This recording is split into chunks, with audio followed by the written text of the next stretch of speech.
शशिवर्णं चतुर्भुजं प्रसन्नवदनं ध्यायेत् सर्वविघ्नोपशान्तये।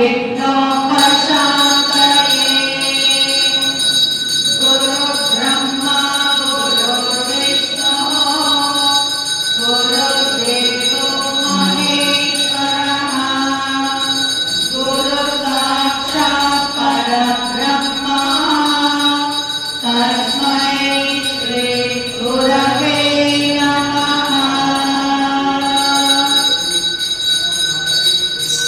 कैकवले कैकवे अपमोरा बलतोरे कपिय करे मोह अडिपेनी कपेनो माडियाला बुद्धियोरै बाबा अपगमे नवेरै अडिदेवुं मस्तामुं मदियामुं वैदेगं मरन्मகள் மற்பொருள் தேரல் போய மலையானை மகள பயிரனை உத்தமி புதல்வனை மற்றவிழ் நலத்தோடு அணிவேனே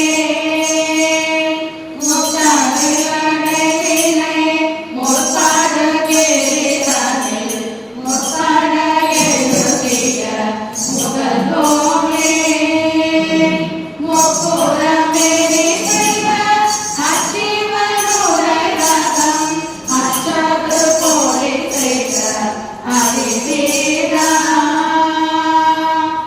அத்துயரது கொடு தொப்பிரமணி படும் அப்புறமதனை சிவமாகி அப்புறமதனுடன் அச்சிவமுருகன் அத்தகமனமது பெருமாளே பெருமாளே.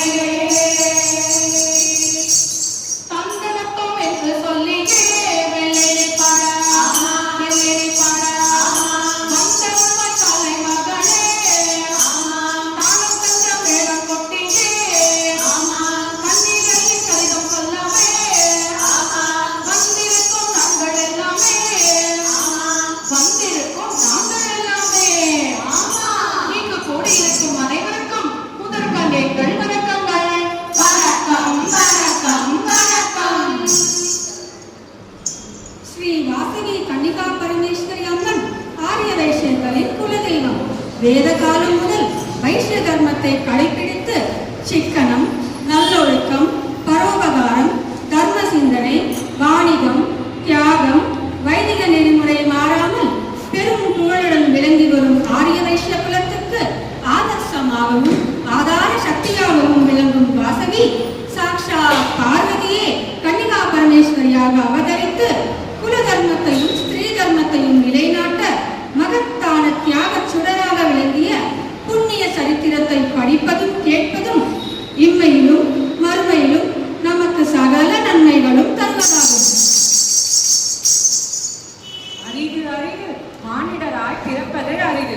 ஆமா, அதிலும் ஊன் குருடு செவிடு என்று இல்லாமல் பிறப்பது அரிது. அதுல என்ன சந்தேகம்?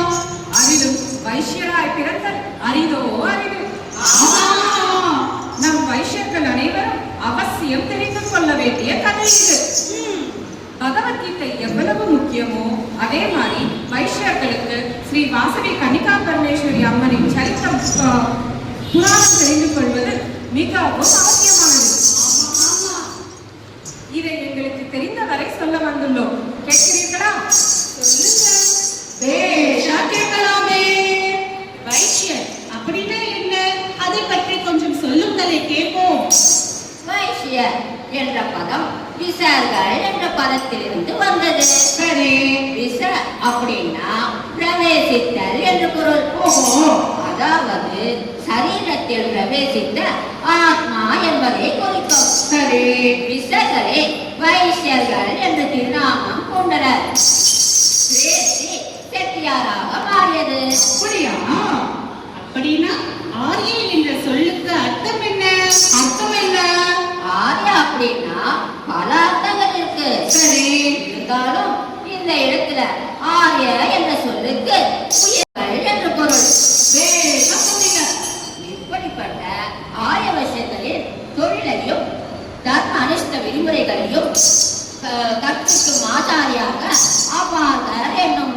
நமக்கு தந்தளினார். வர்ண பரீட்சை, நாணய பரீட்சை, ரத்ன பரீட்சை, கஜ பரீட்சை, அஸ்வ பரீட்சை, இன்னும் பலவும் கற்று தந்தார் அவர்களே, அவர்களே. கோத்திரம் என்றால் என்ன? கோ என்றால் கிரணங்கள், கிளைகள். கோத்திர என்றால் கிளை வர்க்கங்கள், ஒன்றாக திரட்டப்பட்ட சமூகம். அப்படியா? குடும்ப தலைவர்களின் பெயரால் குடும்பங்களை குறிப்பது. சரி, அது சரி. வைஷ்யர்கள் எத்தனை கோத்திரக்காரர்களாக இருந்தார்கள்? நமது வைஷ்யர்கள் ஆதியில் 714 கோத்திரங்களாக இருந்தார்கள். சரி. அதில் பிரிவினை ஏற்பட்டு இப்போது 102 கோத்திரங்களாக இருக்கிறார்கள். அப்படியா? 714 கோத்திரக்காரர்களாக இருந்த நாம 102 கோத்திரக்காரர்களா எப்படி கவனிச்சிட்டோம்? சொல்றேம்மா, சொல்றேன். இதில்தான் நம் வாசவி அம்மனின் சரித்திரமே இருக்கு. ஹை, கதையா? கதைன்னா நம்ம எல்லாருக்கும் ரொம்ப பிடிக்குமே. சீக்கிரம் சொல்லுங்களேன், கேட்போம். கதையாம் கதையாம் திரு கதையாம் வாசவி தேவி நறு கதையாம். கதையாம் கதையாம் திரு கதையாம் வாசவி தேவி நறு கதையாம். கேட்பவருக்கும் சொல்பவருக்கும் புண்ணியம் என்று நிச்சயமா. கேட்பவருக்கும் சொல்பவருக்கும் புண்ணியம் என்று நிச்சயமா. கதையாம் கதையாம் திரு கதையாம் வாசவி தேவி நறு கதையாம். ஒரு கதைக்குள் பல கதை, பல கதைகளின் ஒரு விதை.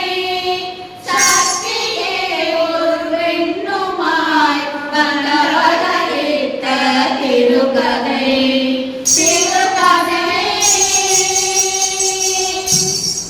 கைலாசத்தில் பரமேஸ்வரனும் பார்வதியும் வைர வைடூரிய கோமேதகங்களால் செய்த ஸ்வர்ணமயமான மாளிகையில் ஆனந்தமாக இருந்து எல்லா ஜீவன்களையும் ரட்சித்து வந்தனர். அக்காலமயம் ஒரு நாள் மகேஸ்வரனின் தேவகணங்களின் தலைவரான ஸ்ரீ நந்தி பகவான் கங்கையில் நீராட புறப்பட்டார். நந்தி புறப்பட்டார், வனமிகு நந்தி புறப்பட்டார். நந்தி புறப்பட்டார், வனமிகு நந்தி புறப்பட்டார்.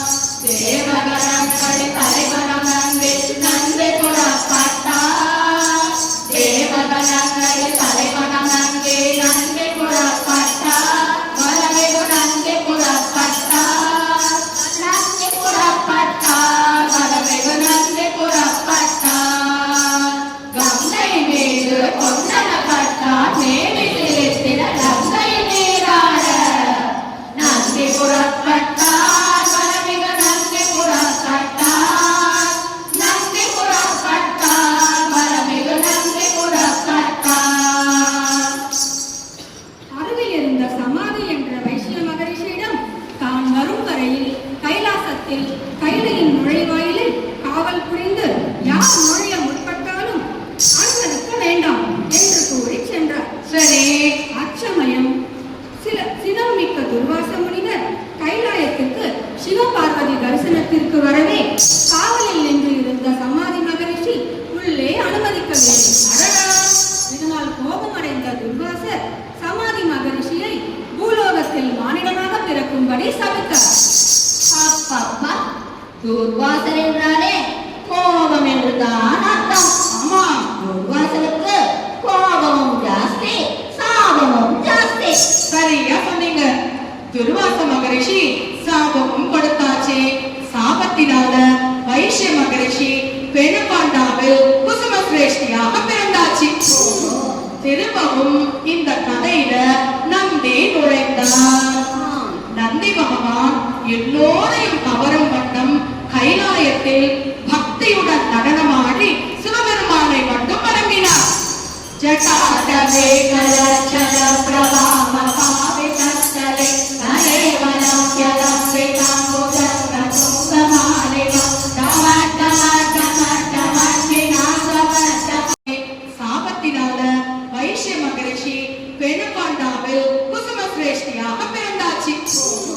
திரும்பவும் இந்த கதையில நந்தி நுழைந்தார்.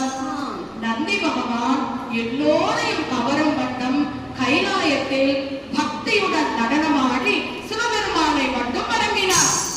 ஜட்டாடவே கலச்சல பிரபாம பாவிதஸ்தலே கலேவலம் யலம் விதாங்குதம் கதுங்கமாலிகம் டமட் டமட் டமட் டமட் விநாசவத் டமர்வயம் சசார தண்ட தாண்டவம் நமோ குணஸ்திவம் ஸ்திவம். இப்படி தன்னை விட்டு சிவபெருமானை மட்டும் வணங்கியதால் கோபம் கொண்ட பார்வதி தேவி பூலோகத்தில் மனிதனாக பிறப்பா என்று சபித்தார். வேண்டுமென்றே செய்யவில்லை தாயே என்று நந்தி பகவான் பலமுறை கூறியும் ஒத்துக்கொள்ளவில்லை பார்வதி தேவி. நந்தி பகவானும் எதிராக பார்வதி தேவிக்கு சாபத்தை கொடுத்தார்.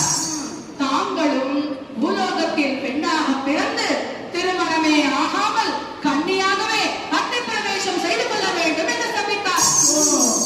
இப்படி ஒருவருக்கொருவர் மாறி மாறி சபித்துக் கொண்டனர்.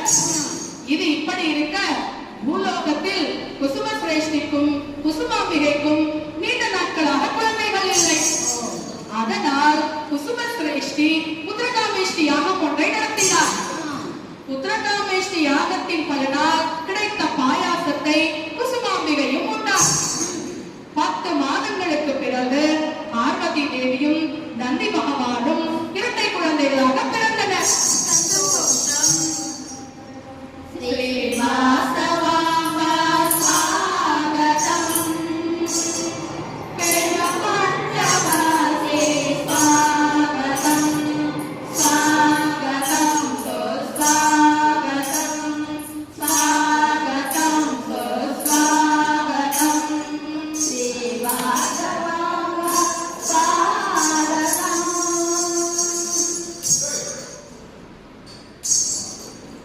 சுக்லபக்ஷம் தசமி திதி சுக்கிரவாரம் புனர்வசு நட்சத்திரத்தில் விருபாக்ஷன் என்ற ஆண் குழந்தையும் வாசவாம்பிகா என்ற பெண் குழந்தையும் பிறந்தார்கள். பெண் குழந்தை தனது தெய்வ தரிசனத்தை கண்டு பின் சாதாரண குழந்தையாக மாறியது.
அனைத்து கலைகளிலும் முறையாக கற்றனர்.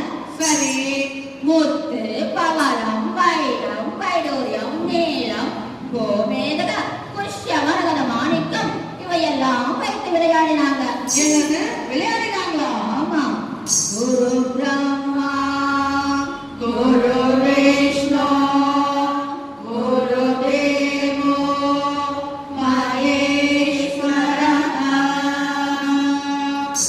என்ற ஸ்லோகத்திற்கேற்றவாறு 64 கலைகளையும் கற்று வளர்ந்தாள் வாசவி.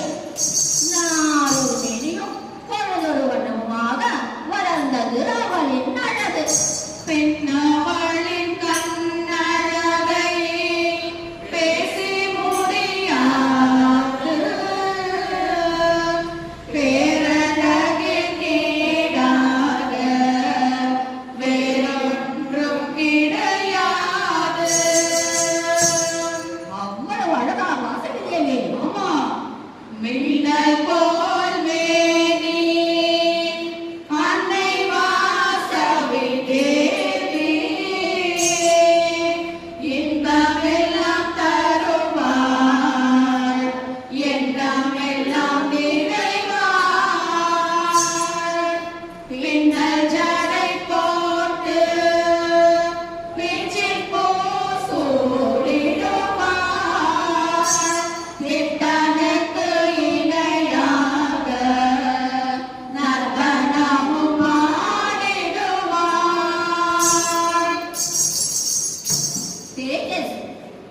என்று சென்றாலே வாசவம்பாள் அழகோ அழகு அவ்வளவு அழகு. இவ்வாறு வளர்ந்து கொண்டிருந்த வாசவாம்பாவின் வாழ்க்கையில் திருப்பு முனையாக சமாதி மகரிஷிகளால் முன்னால் சாபம் பெற்றிருந்த சித்திரகாந்தன் என்றும் கந்தர்வன் கோவிலில் பிறந்து விஷ்ணுவர்தனன் என்ற பெயருடன் புகழுடன் அரசாட்சி கொடுத்து வருகிறான். அவன் மிகுந்த ஆற்றலும் செல்வமும் உடையவனாய் பல மன்னர்களை திக்விஜயம் செய்து வெற்றி கொடி நாட்டி வந்தான். அவனது திக்விஜய மார்க்கத்தின் இடையில் பெணுக்கொண்டாவை ஆண்டு கொண்டிருந்த குசுமசிரேஷ்டி இந்த விஷ்ணுவர்தனை அன்புடன் வரவேற்று உபசரித்து மகிழ்ந்தான். விஷ்ணுவர்தனன் வாசவியை பார்த்தானா? வெற்றி வீரனாக வாகை சூடி வரும் விஷ்ணுவர்தனன் தன்னை பணிவுடனும் நட்புடனும் உபசரித்த குசுமசிரேஷ்டியின் அருந்தவ புதல்வி வாசவியை தன்னை பணிவுடனும் நட்புடனும் உபசரித்த குசுமசிரேஷ்டியின் அருந்தவ புதல்வி வாசவியை கண்டு அவளது அழகில் மயங்கி அவளை தான் மணந்து கொள்வதாக தக்கவர்களை கொண்டு தனது விருப்பத்தை குசுமசிரேஷ்டி அறியும்படி செய்தான். கதை ரொம்ப சுவாரஸ்யமா இருக்கே. அப்புறம் குழப்பம் ஆரம்பம். குசுமசிரேஷ்டிக்கு மனப்போராட்டம் ஆரம்பித்தது. விஷ்ணுவர்தனன் ஏற்கனவே மனமானவன். இது நீதிக்கு புறம்பான ஒன்று.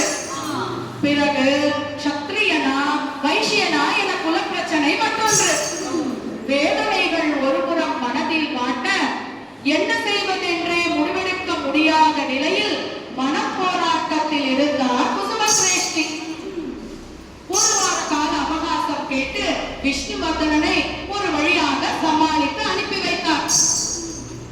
குசுமசிரேஷ்டியின் வேண்டுகோள் படி வெணுகொண்டாவில் 18 நகரங்களில் வாழ்ந்த 714 கோத்திரங்களைச் சேர்ந்த வைசியர்கள் நகரேஸ்வரர் ஆலயத்தின் முன்பு கூடினர். 612 கோத்திரத்தார் விஷ்ணுவர்தனன் வாசவியை மணமுடிக்கலாம் என்று குல தர்மத்திற்கு மாறாக கூறியதால் நகரை விட்டு வெளியேறினர். மற்ற 102 கோத்திரத்தார் அதற்கு உடன்படாது ஒன்றாக இருந்தனர். என்னதான் எல்லாரும் முடிவெடுத்தாலும் கல்யாண பொண்ணு அதை பத்தி என்ன முடிவெடுத்தாங்க? வாசவி தன் தந்தையிடம் நான் பராசக்தியின் அம்சம், மாயையால் மறைக்கப்பட்ட நான் மணந்தால் சிவபெருமானைத்தான் மணந்து கொள்வேன் என்று ஆணித்தனமாக கூறினார். சரி, இதை கேட்டு விஷ்ணுவர்தனின் ரியாக்ஷன் என்ன? இதை கேட்ட விஷ்ணுவர்தனன் தன்னுடைய மூர்க்கத்தனத்தால் பல தொல்லைகளை கொடுத்தான். அது மட்டுமில்ல, அங்க இருக்கக்கூடிய மக்கள் அனைவருக்கும் பல தொல்லைகளை கொடுத்தான். இதை பார்த்த வாசவி தேவி தன்னால் பல பிரச்சனைகள் வருகிறதே என்று நினைத்து தன் உள்ளத்தில் அக்னி பிரவேசம் செய்து கொள்ள வேண்டும் என்று நினைத்தார். வாசவி தேவி அக்னி பிரவேசம் செய்ய முடிவெடுத்தாரா? ஆமா, அப்புறம் அது சரி, இப்போ இந்த கதையில கிளைமேக்ஸ் தான் என்ன? விஷ்ணுவர்தன் வாசவி தனக்கு மனைவியாக போகிறார் என்ற சந்தோஷத்துடன் ஆணவம், அலங்காரம், செருக்கு, சத்திரியனுக்கே உண்டான ஆக்ரோஷம், மமதை ஆகிய அனைத்தும் அவனுடைய கல்யாணம் விஷ்ணுவர்தன கல்யாணம், கல்யாணமா கல்யாணம் விஷ்ணுவர்தன கல்யாணம். ஆயிரம் விளக்குகள் ஆகாயத்தில் பறக்குது, நட்சத்திர பூக்களை கோணமாக தொங்குது. கல்யாணமா கல்யாணம் விஷ்ணுவர்தன கல்யாணம். வாசவியின் பேரழகு மெய்மறக்க செய்யுமே, சுற்றம் தோழ வருணை கண்டு சந்தோஷமாய் காணவே. கல்யாணமா கல்யாணம் விஷ்ணுவர்தன கல்யாணம்.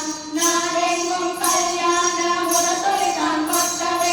வாசவி விஷ்ணுவர்தன கல்யாணமா கல்யாணம், கல்யாணமா கல்யாணம் விஷ்ணுவர்தன கல்யாணம், கல்யாணமா கல்யாணம் விஷ்ணுவர்தன கல்யாணம், கல்யாணமா கல்யாணம் விஷ்ணுவர்தன கல்யாணம்.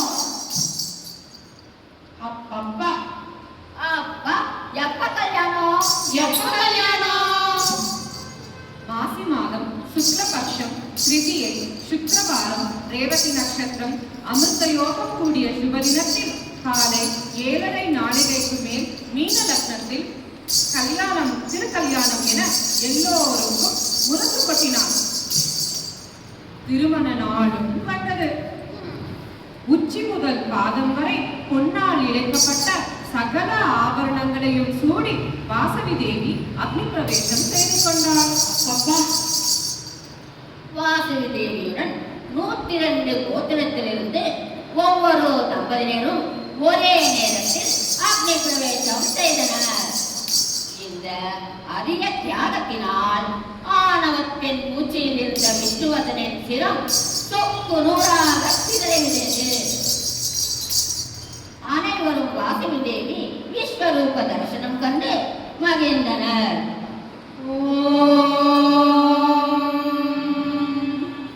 வாசவாம்பாய வித்மஹே குசுமபுத்ரே ச தீமஹி தன்னோ கன்யகா பிரசோதயாத்.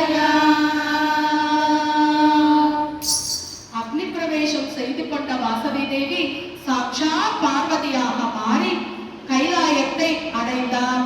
அவருடன் 102 கோத்திரக்காரர்களுடன் கைலாயத்தில் அடைந்தார். சிவபெருமானுடன் ஐக்கியமும் ஆனார். இவ்வளவு நேரமும் அன்னையின் புரிந்த சரிதத்தை பக்தியுடன் கேட்டோம்.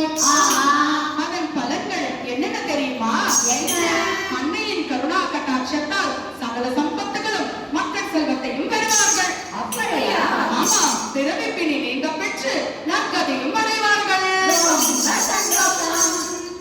வாசவி வாசவி மங்களம் வாசவி நீக்கு மங்களம் வாசவி வாசவி மங்களம் வாசவி நீக்கு மங்களம் வாசவாம்ப மங்களம் கன்யகாம்ப மங்களம் தேவி தேவி மங்களம் தேவி நீக்கு மங்களம் சிவ சிவ மங்களம் ஓம் சிவாய மங்களம் நவரேஸ்வர மங்களம் நவசிவாய மங்களம் ஆஞ்சநேய மங்களம் மதுரை புத்திர மங்களம் ஆஞ்சநேய மங்களம் மதுரை புத்திர மங்களம் ஆஞ்சநேய மங்களம் மதுரை புத்திர மங்களம் ஆஞ்சநேய மங்களம் மதுரை புத்திர மங்களம்.